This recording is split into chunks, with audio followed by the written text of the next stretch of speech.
Welcome back to the Agri-Focus podcast from Agriland, which takes a closer look at the issues that matter most to farmers across the country. Mark Twain once famously said, "Buy land, they're not making it anymore." And a new report from the Society of Chartered Surveyors Ireland, that's SCSI, and Teagasc shows that advice still rings true in 2026. I'm Francess McDonnell, and in this episode we're diving into the latest agricultural land market review and outlook report from the SCSI and Teagasc.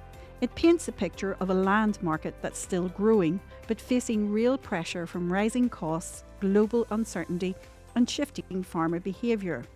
To tell us more, I'm joined by Dr. Frank Harrington. He's the chair of the SCSI's Rural Agency, and he's also discipline lead of real estate and valuations at TU Dublin. Just to start off with, Dr. Harrington, give us an overview of what's been going on in the agricultural land market. Certainly, and just to be clear, we're talking about the land market itself and not the agricultural sector. But as we speak about the land market itself is very strong, and that's really been driven by a shortage of supply of land coming onto the market. This is the 13th year of the report, and it continues to be a trend. The low levels of land mobility, land actually coming onto the market. One of the things that our report highlights is most of the land that does come onto the market is through probate sales, so people aren't choosing to actually put it up, or in rare cases are only putting it up on the market themselves. So there's a low market supply, and that's what's fundamentally driving strong enough performance of the market, and certainly in 2025. So our report shows that in 2025, on the demand side, land prices have been increasing, and that's been driven by strong farm incomes across the different sectors: tillage, dairy and beef. Now, we are obviously going into a different environment in 2026, and it does show caution, particularly with rising input costs and changes in incomes across, say, the tillage sector as well. So a little bit more cautious outlook for 2026. Your new report highlights that land prices rose strongly in 2025. What drove that growth? As I say, it's a combination of low land supply on the market and strong performance of incomes.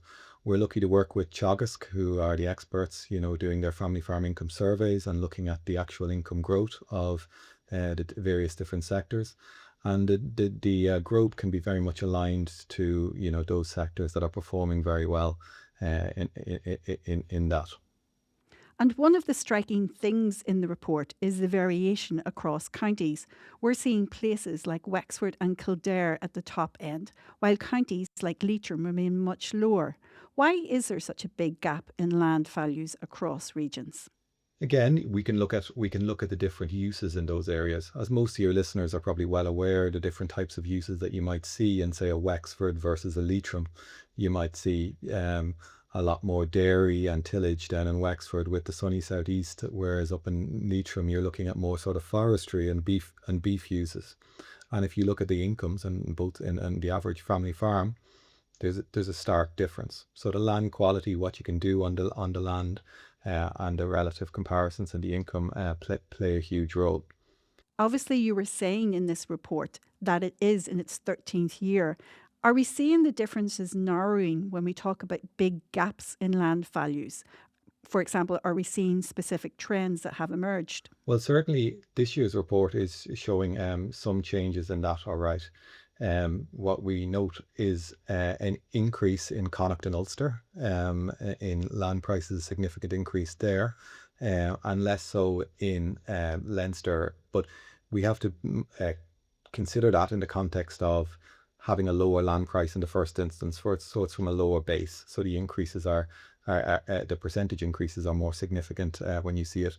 That could be potentially driven, certainly in the latter part of 2025, by the uses being in those sort of Connacht Ulster areas being beef and forestry having a better end to the year and a better year, whereas tillage, which would traditionally have been one of the highest income uses, and still is, but has dropped off a little bit due to the pressures that are coming on it on the income side and on the cost side being less prevalent.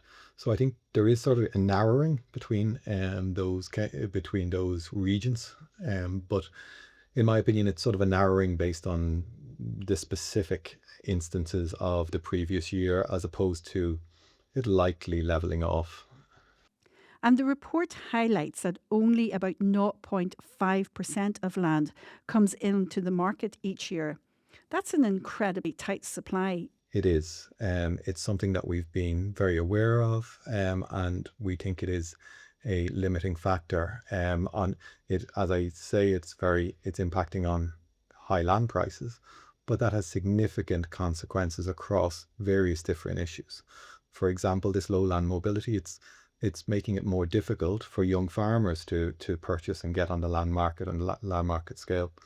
It's also making it more difficult for society and for government to meet their targets in relation to, um,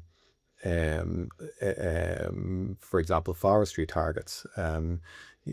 Effectively, to meet forestry targets at the moment, we would need to, if we were looking just at buying land, basically buy all parcels of land that come onto the market, every year. So it's very, it's very tight, the amount of land that's coming onto the market. And we in the SCSI have made pre-budget submissions to the government on this to try and increase land mobility, and we've engaged with government on it, and we're hopeful that we will see changes on that to try and encourage more land onto the market, which I think would be lead to a healthier market, more transparent, and better for all participants. Is it still dairy farmers that are the most active when it comes to land sales? It is. We're still seeing from the report that dairy farmers are the most active. In previous years, we would have seen tillage being very active, less so at the moment, but the dairy farmers are still the most prominent. Now, aside from the traditional farmers, we have a lot more investors as well in the market, and other participants as well, seeing land as a strategic asset. And is that something of a newer trend in the last few years when we look at investors acquiring land? I think it has been a factor and a part of the land market for some time, but increasingly, you have a lot of different types of investors too. You people looking at it from succession planning, but you also have other participants who might be the larger solar panel, companies as well, trying to offset requirements for plantations as well, buying large parcels of land as well. So it is becoming a more significant part of the market, I think, but it has always been a component in the 13 years that we've done it. And let's just look at one of the other themes that is identified in this new report, and that is the rise in rental prices and the shift towards long-term leasing. Why are we seeing such strong growth there? Yeah, that's a very interesting one. When we started out doing this, long-term leasing was just coming as a factor in the market. Acre, the 11-month leasing system where tenants had no rights, was the predominant element of the market.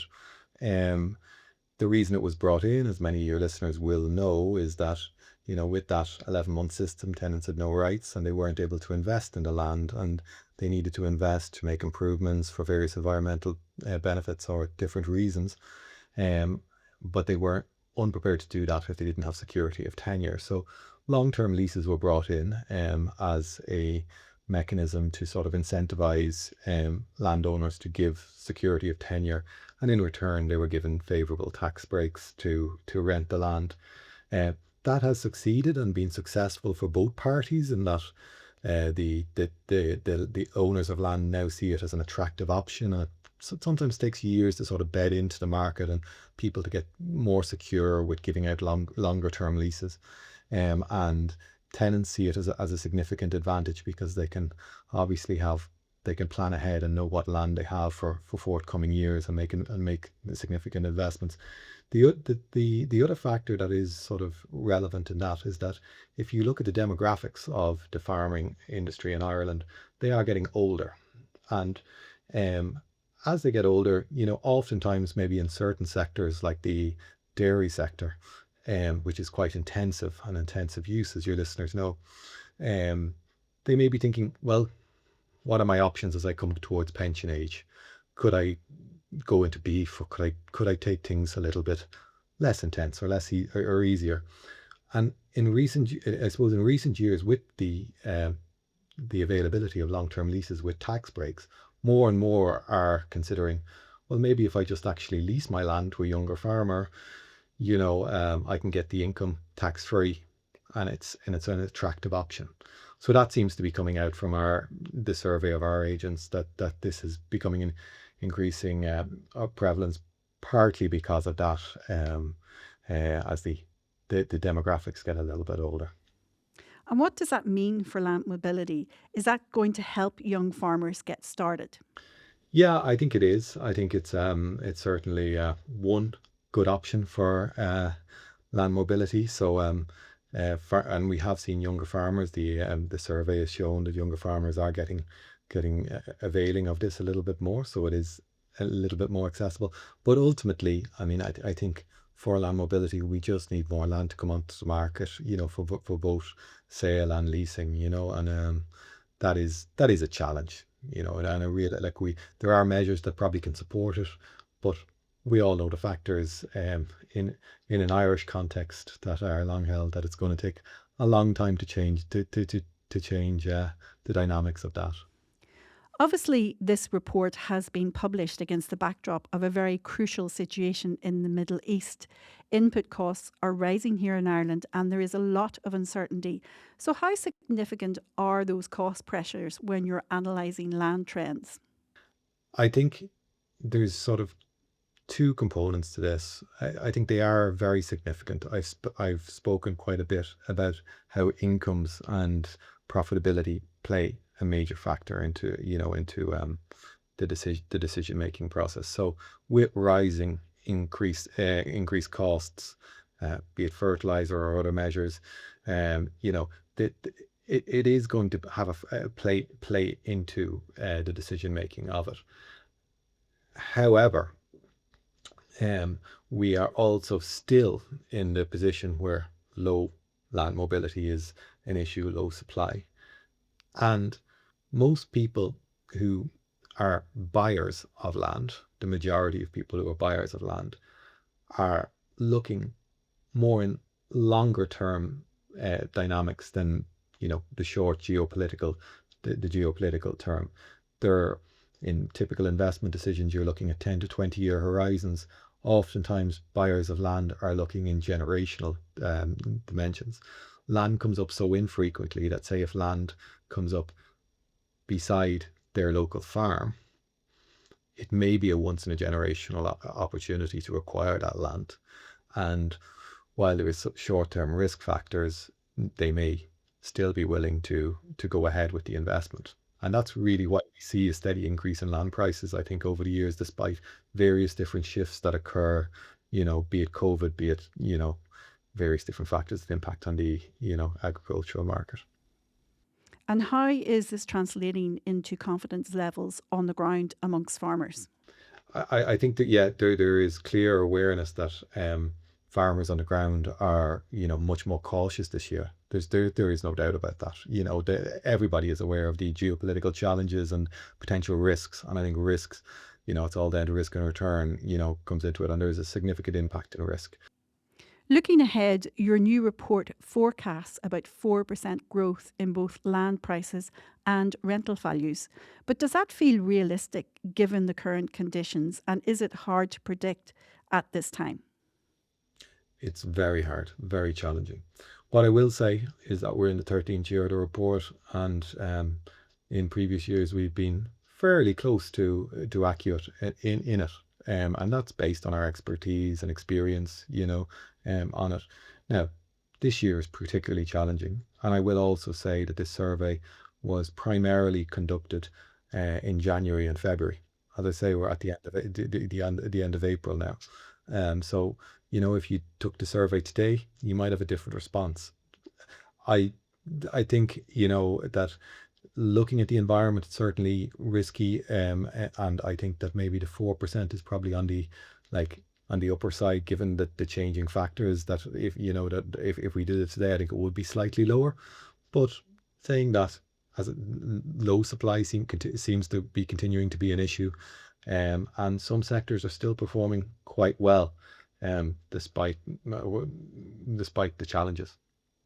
So, what we can see then from this new report is that it's very clear that the Irish land market remains strong, but it's also becoming more complex, with more costs, risk, and global factors playing a bigger role than ever.